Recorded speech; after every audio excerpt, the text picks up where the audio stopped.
Entre campagne provençale et prairies alpines, le Haut-Verdon est une vallée paisible, si naturelle que l'on peine à imaginer. Au XIXe siècle, elle était le théâtre et la ressource principale d'une industrie florissante, celle des draps de laine. Ce n'était pas une activité nouvelle à proprement parler. Les moutons étaient un élevage traditionnel depuis des décennies, bien adapté au sol et au climat rude. Les hommes, eux, partageaient leur temps entre les activités agricoles en été et le tissage en hiver. Le travail de la laine était donc présent dans cette vallée bien avant l'avènement des machines à tisser. Partons à la rencontre de Michel Seudat, le descendant du créateur des principales fabriques de Beauvezet, qui est également un conférencier intarissable sur leur histoire. Bonjour Monsieur Seudat. Bonjour. Merci de nous recevoir dans votre propriété de Beauvezet. Votre ancêtre, Louis Sauveur Trotabat, a fondé la première des 6 fabriques de draps de laine ayant existé sur la commune. Vous vous êtes pris d'intérêt pour les draperies au point de faire des recherches historiques et de donner des conférences sur le sujet. Racontez-nous, s'il vous plaît, comment vous est venue cette inspiration. Bon, moi, j'ai toujours été passionné de l'histoire, la grande comme la petite. Ma famille était propriétaire de cette maison. Il y avait notamment une pièce qui était le bureau du dernier maître drapier qui est parti, Auguste Trotabat. Quand j'étais adolescent, j'ai pu rentrer et j'ai trouvé toutes les archives depuis, avant les fabriques, la jeunesse de Louis Trotabat, son passé de colporteur, et ensuite la fabrication et les 3 générations de maîtres drapiers qui se sont succédés jusqu'à la fin de l'usine. On sait qu'il a tenté, avec son associé de l'époque, Pierre Rousse, de faire une fabrique sur le canal du Moulin. Mais la municipalité ne l'a pas autorisé. Donc, à ce moment-là, ils ont décidé de faire leur canal eux-mêmes. Cela évidemment posait des problèmes parce que la terre qui est en dessous de Beauvezet appartenait à un monsieur qui s'appelait monsieur Angilfred de Blieux. Il possédait la terre qui est en bordure du Verdon et il avait protégé tout cela, et le village, par une digue qu'il avait fait à ses frais. Donc, pour faire un canal, il fallait faire 2 trous dans la digue, un pour l'entrée et l'autre pour la sortie, et il fallait traverser les terres de monsieur Angilfred. Donc, là, oui, on a vu qu'il y a eu des négociations, et monsieur Angilfred a accepté tout cela, à condition que, lorsque lui aurait envie de faire une fabrique, il pourrait se servir du canal et de l'eau du canal sans avoir à demander et sans avoir à rien payer aux 2 associés. C'est ce qui s'est d'ailleurs passé, puisque par la suite, M. Angilfred fera une fabrique qui est actuellement la Maison de Pays. Déjà au 19e, ce département n'était pas très industrialisé. Les 3/4 de l'industrie étaient représentés par le tissage des draps. Quand on prend ces 3/4, il faut bien vous dire qu'il y en a 17 fabriques sont dans les Hautes-Vallées, pour 4 autour de l'arrondissement de Digne. Donc autant dire que c'est une chose assez surprenante, c'est que les Hautes-Vallées, que ce soit le Verdon, l'Ubaye, le Vair ou le Var, représentaient les 3/4 de l'industrie du département. Michel Seudat, merci de nous recevoir dans le bureau historique. Quel était le rythme de travail dans les fabriques ? À partir du Second Empire, il y a des lois sur la durée du travail. En France, normalement, un homme ne doit pas travailler plus de 12 heures, une femme 10 heures, et un enfant, donc de moins de 18 ans, 6 heures. Alors, ces lois ne sont respectées nulle part. Et par contre, dans la vallée du Verdon, on travaille 12 heures sur Saint-André, et l'inspecteur du travail, dont j'ai vu le papier, dit que dans le Haut-Verdon, à Beauvezet, à Colmar, on travaille rarement plus de 10 heures par jour. Lors de la fondation des fabriques, les ouvriers gagnaient entre 1,50 à 2 francs par jour. Pour donner une image, le kilo de pain, qui est quelque chose d'assez stable, coûtait 48 centimes le kilo. Par la suite, ces salaires se sont développés de façon très inégale, puisque les grosses fabriques vont payer au début du XXe siècle jusqu'à 5 francs par jour, alors que les petites fabriques resteront autour de 2 francs par jour. Ce qui nous montre bien ce qu'on pourrait parler de chasse à l'ouvrier, c'est-à-dire qu'on donnait des salaires qui étaient plus du double d'une fabrique à l'autre, probablement pour attirer les gens, justement à cause de la carence en personnel. Les journées sont moins longues qu'ailleurs, on est mieux payé et les rapports sont bons. Alors, Problème, pourquoi tout le monde s'en va? Les chiffres montrent que c'est un âge d'or, mais comme quoi il ne faut jamais se fier aux chiffres, parce que en fait, les gens s'en vont. Ils s'en vont parce que la vie est extrêmement dure dans les vallées, d'une part, et le travail est extrêmement dur. La vie est dure. On voit que les conditions de vie, d'habitat, souvent ce sont des maisons d'une pièce, ce sont des maisons avec une hygiène très faible, il n'y a pas de médecin dans la vallée. Et puis le froid, hein. Il faut bien savoir que les gens travaillaient à la journée et on n'était payé que si on travaillait. Les usines donc, avaient la force motrice et étaient entraînées par la puissance de l'eau. Cette eau, il faut qu'elle coule. Quand il fait froid, l'eau gèle dans les canaux. Et le matin, avant de commencer à travailler, il fallait casser la glace dans les canaux, hein, de bon matin. Les fabriques, vous voyez, du point de vue architectural, ont de très grandes fenêtres pour faire rentrer beaucoup de jours. Bon, elles font rentrer beaucoup de jours, elles font rentrer aussi beaucoup de froid. Et vu la taille des poêles, n'est-ce pas, on peut se rendre compte qu'il devait faire extrêmement froid dans ces ateliers. À partir du XXe siècle, une loi va obliger les entrepreneurs à indemniser les accidents de travail de leurs ouvriers. Donc, ils sont obligés de prendre une assurance. Et donc, je tombe sur une lettre d'un assureur aux frères Trotaba qui leur explique que, vu le nombre et la gravité des accidents du travail qu'il y a eu l'année passée, ils sont obligés d'augmenter la police d'assurance de 10%. Ce qui est quand même assez colossal et montre quand même l'insécurité en plus qui devait régner dans ces ateliers. En 1890, pourtant, seules 4 fabriques subsistent. Arnaud à Saint-André, Roux à Colmar et 2 fabriques Trotaba à Beauvaisis. Elles se sont adaptées aux nouvelles conditions, modernisation des machines, nouvelle gestion. Comment s'est opérée cette mutation? Je peux en juger sur les documents que j'ai sur la fabrique Trotaba, qui ont tenté d'augmenter leur fabrication.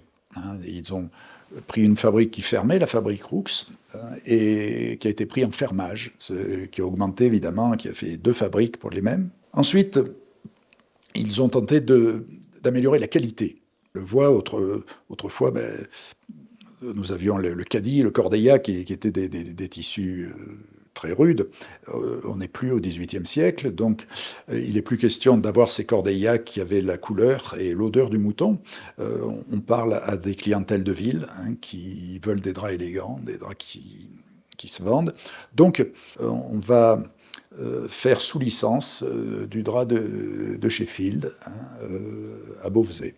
Ensuite, ce drap, une fois qu'on l'a fait, en quantité, en qualité, il faut le vendre. Donc, ils vont employer ce qu'on appelle les voyageurs de commerce. Hein. Donc, ce sont des gens qui vont vont essayer de placer la marchandise de leur patron et qui ont un pourcentage là-dessus. Et la fabrique Trotaba emploiera jusqu'à 70 voyageurs de commerce. Et puis, il y a le principal problème, c'est le problème des machines. Quand nous arrivons à l'aube du XXe siècle, donc les fabriques ont autour de 80 ans, donc les machines déjà sont obsolètes parce qu'elles sont vieilles, et d'autre part, ces machines fonctionnent avec la puissance de l'eau, la puissance du torrent. Donc, oui, c'est renouvelable, c'est gratuit, mais c'est très faible.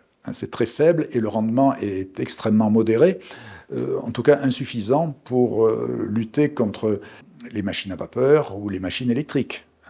Donc, il va falloir changer ces machines.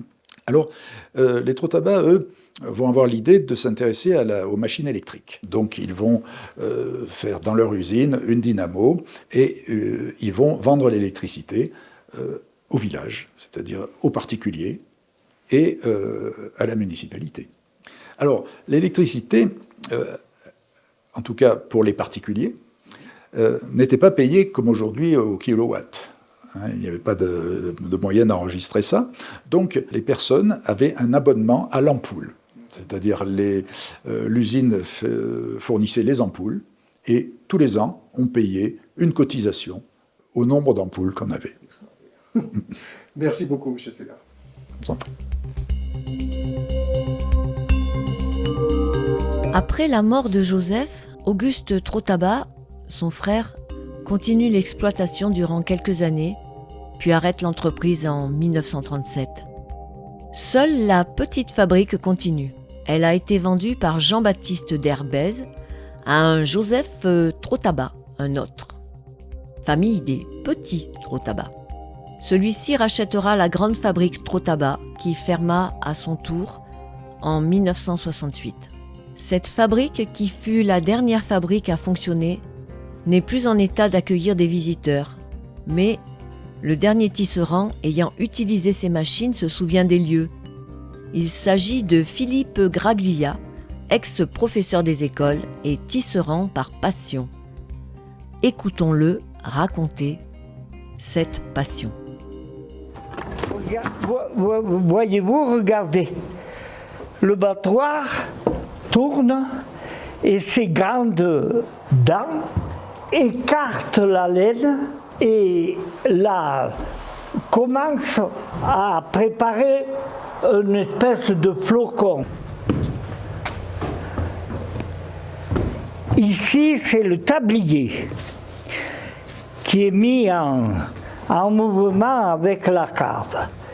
Le tablier de la deuxième, elle rentre et elle va, à la sortie, vous donner une grosse bobine de laine. La carte fileuse, vous en mettez 20 là-dessus, vous les faites passer par les anneaux, les rubans là, et vous les faites rentrer dans la carte fileuse. Vous obtenez 20 préfils sur ce rouleau qui est là. 6 rouleaux de 20 préfils, ça vous permet de garnir les 120 brosses qu'il y a là. Passe la laine, chaque préfil passe sous un rouleau de pression. En sortant, le chariot recule et en même temps, le préfil s'allonge et les brosses tournant, elles donnent la torsion à ce préfil et quand le chariot est en bout, là, il y a le déclic. Philippe Graglia, qui est né en 1936, qui est originaire de Val-de-Blore et de Lacroix-sur-Oudoul. Et Philippe, dès l'adolescence, a été passionné par le tissage, bien que n'étant pas d'une famille de tisserands. Et il a voulu apprendre le métier. Donc il a hérité du savoir traditionnel des tisserands de la vallée de la Tinée. Dans les années 50, il a également fréquenté les dernières fabriques. Il y en avait 2 encore, une dans le 04 ici même, et il a donc connu la famille Trotabas et il aurait voulu même reprendre la fabrique. Malheureusement, la mort prématurée de Joseph Trotabas l'en a empêché. Ensuite, il est allé apprendre le tissage industriel à Saint-Chaffré, près de Briançon, dans la fabrique Blanchard, qui, fort heureusement, a survécu et fonctionne toujours. Donc c'est effectivement le dernier témoin de cette grande histoire industrielle ou semi-industrielle du Verdon et des Alpes du Sud. Vous qui connaissez bien le monde des bergers, dites-nous quand se récolte la laine et quelles sont les premières opérations? Bien, de la laine, on peut dire qu'elle était tondue ici dans les Alpes du Sud au printemps. La laine était bien sûr sélectionnée, choisie, triée. Elle était souvent utilisée telle qu'elle. C'est la laine marron qui servait à faire les tissus traditionnels du Haut-Verdon, le cadi ou le cordeilla. Ces capes de berger marron qui étaient dites couleur de la bestie, couleur de la bête. On sélectionnait des laines marron pour faire ces fameux draps typiques de Beauvaisis qui étaient les draps qui servaient à faire les capes de berger. L'ensemble semi-industriel où nous sommes a lié la petite fabrique, la grande fabrique et le petit bâtiment annexe qui jouxte le canal. Et donc dans ce petit bâtiment se trouvent encore les bassins de lavage et les chaudrons pour teindre la laine qui étaient directement liés à l'accès avec le canal, à l'accès de l'eau. Ce système industriel se démarque complètement du travail artisanal. Au 19e jusqu'au 20e siècle, les petits tisserands de village, qui existent aussi, reçoivent la laine qui a été traitée à la maison. Dans l'économie domestique traditionnelle, la laine était lavée, souvent au lavoir ou à la rivière. Pas trop lavée, parce qu'il fallait qu'elle garde une partie du suin qui permettait le filage facile à la main.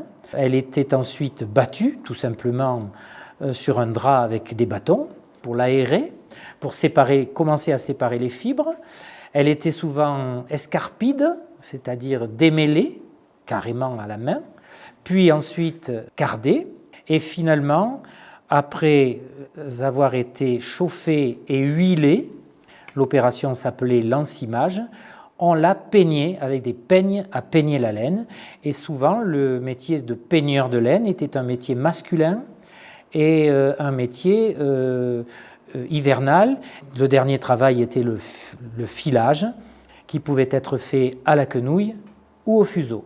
Évidemment, ici, on est dans une fabrique.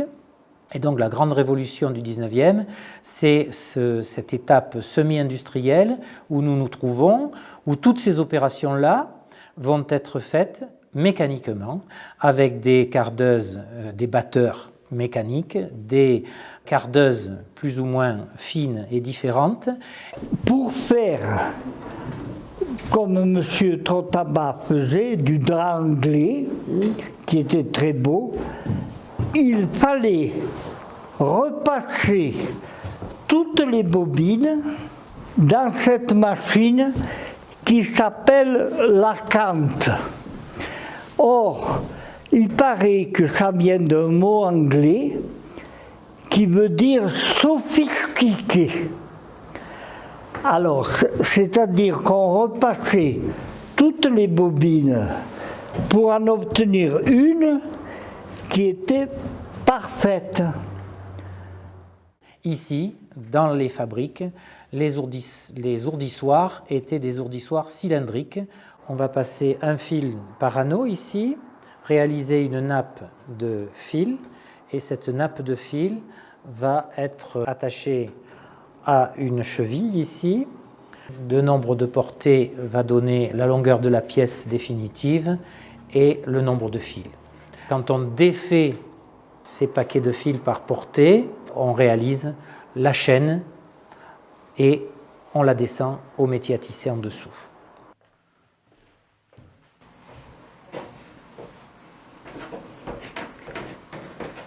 Il y a une rampe, mais... Non, il y a une rampe, mais... Alors ici, on a le peigne qui passe dans le battant du métier et les 4 harnais porte-lisses. Et donc, lorsqu'on finissait une toile, un drap, un morceau de... On gardait toujours un bout qui était sacrifié. Ce bout était relié, bien sûr, aux fils qui passent tous dans un petit anneau qui est ici. De l'autre côté, quand on installe une nouvelle pièce, on noue les fils de la pièce qu'on a montée sur le métier à tous ces fils. Ici, une toile marron, ici, une toile à chevron, ici, une toile à carreaux. Étape ultime de la préindustrialisation, c'est un métier mécanique. De ce que j'ai expliqué tout à l'heure, on voit le principe d'un fil de chaîne qui est horizontal. Ce fil de chaîne, il provient d'un rouleau qui s'appelle l'ensoupe, l'enrouleur, qui est en bas. Et ensuite, chaque fil passe dans un petit anneau métallique. Le principe, c'est de monter alternativement la moitié paire et la moitié impaire de tous ces fils pour que le fil de trame puisse passer entre ces 2 nappes de fil. Le fil de trame, il se déroule dans une canette qui elle-même est dans une navette. Cette navette, elle est roulante. 4 navettes différentes, ce qui permet évidemment d'avoir différentes couleurs et de faire des motifs. On se tient en l'air comme ça pour surveiller. Ça, c'est ce qui monte et descend et ouvre le passage de la navette. La toile de laine, une fois sortie du métier à tisser, est loin d'être achevée, puisqu'il faut faire une opération ultime ou presque ultime, qui est le foulage. Le principe consiste à battre la pièce de toile sous des masses. La dernière opération consisterait à raser uniformément le feutrage de façon à avoir un tissu feutré mais ras, tout à fait lisse. Ça, c'est la dernière opération faite uniquement dans les fabriques, évidemment. Ici, dans les fabriques, il y avait vraiment un produit standard, avec des pièces standards. Les fabriques avaient des représentants qui travaillaient pour la marque Trottabas, avec des cahiers d'échantillons qui allaient déposer dans les merceries, les magasins chez les rouaniers, les marchands de tissus, dans les différents villages de Provence pour faire la publicité des toiles du Verdon. Alors ici, une machine intéressante qui permettait d'obtenir la finition et un aspect laineux et très doux de la pièce de drap de laine. Le drap était travaillé avec des capitules du cardère à foulon, qui est une plante cultivée, ça n'est pas le cardère sauvage. On voit que ici, ces espèces de peignes sont fabriqués avec des capitules de cardère mis les uns à côté des autres, et que c'est ainsi qu'on travaillait l'après final du drap de laine, avec une simple plante. Bien obligé de montrer une superbe couverture tissée par Philippine, donc, sur un motif traditionnel, en laine blanche et brune. C'est des couvertures comme ça qui sortaient initialement des fabriques. Voici maintenant quelques échantillons fabriqués ici même au début du XXe siècle. Voilà le fameux cadirou, ou drap roussé en provençal, qui donc servait à faire les capes de berger, puisque c'était véritablement la signature, la marque de fabrique des Trottabas de Beauvaisis. Ici, un échantillon de drap qui a été donc apprêté. On voit qu'il est lisse. Un drap bleu, on dirait presque du bleu horizon. C'est un drap de laine foulé qui a servi à nos poilus. Et aujourd'hui, quelqu'un qui reprendrait une fabrique aurait la matière première à peu près gratis. Ça semble impossible, mais c'est comme ça. Maintenant, on fait des pullovers en bouteille, avec des bouteilles, et la laine, on la brûle. Aujourd'hui, cette vallée du Haut-Verdon est résolument tournée vers l'industrie du tourisme. Mais ce tourisme se nourrit d'histoire et des belles aventures du passé. Les draperies font partie de ce patrimoine collectif que nos associations de bénévoles aspirent à défendre pour que la mémoire accomplisse son œuvre de transmission de l'esprit d'entreprise aux plus jeunes, dans le respect du site et de ses trésors naturels.